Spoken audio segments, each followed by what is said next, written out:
Manga, Manhwa, Manga? Yeah, this is going to get confusing.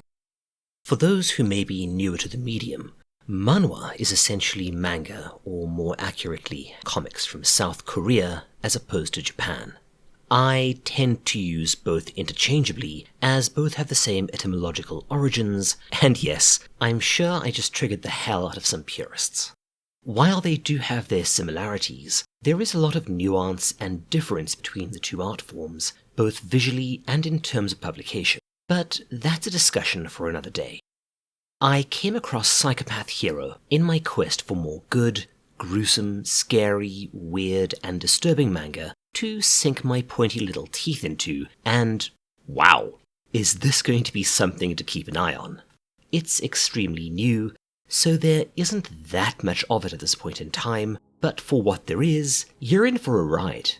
Our story opens on a dark and deserted street, where presumably our main character, Kim Do-ha, is in the process of killing a pigeon. Yep, he's a psychopath alright, but I guess as long as he isn't eating it. Next up, we see him at work as some kind of barista, where he fantasizes about moving on from rats with wings to a pretty woman. Keep in mind that this is our protagonist. He then proceeds to stalk her and discovers that another guy managed to get her number, resulting in him following said dude. The guy seems to be, well, a bit of a dick, but mentions getting a bite from a creepy old lady earlier in the day, shortly before our main character walks up to him and stabs him. That may not have been a good idea. Kim ends up getting a zombie bite of his own. Yeah, this is a zombie comic, and we cut to the woman he was sort of kind of stalking. She is a pretty barista who's constantly bombarded with requests for her number.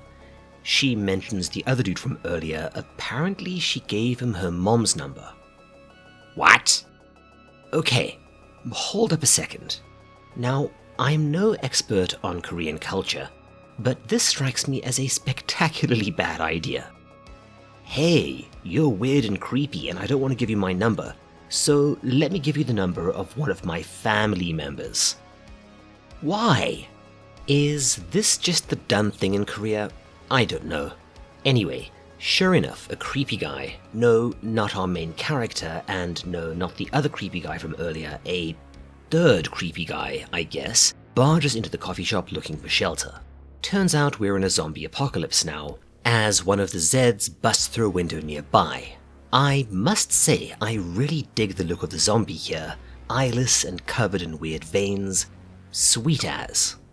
A pair of customers decide to help out the obviously zombified woman, ending exactly how you think it does, and yay, I am so glad to see dumb zombie movie tropes are still alive and well in Korean media too. And sure enough, it appears that we've got a rapid transformation zombie virus this time, as the customer immediately starts making standard zombie grahs and nomming on his bird.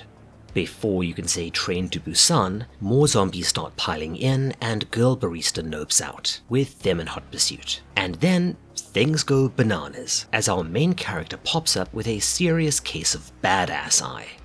We cut back in time to just after he was bitten, as he seems to be transforming into Ken Kaneki.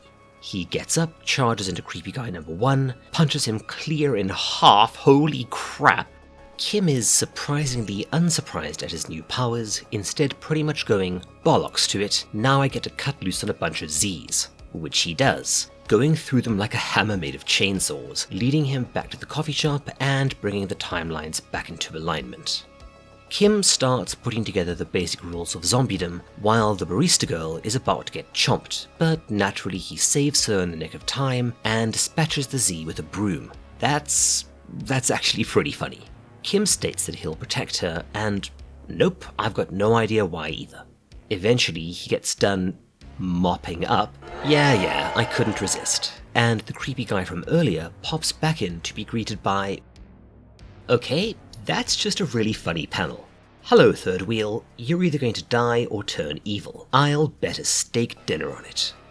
Sure enough, he immediately starts trying to turn Barista Girl against Kim, but fortunately Barista Girl isn't having any of it.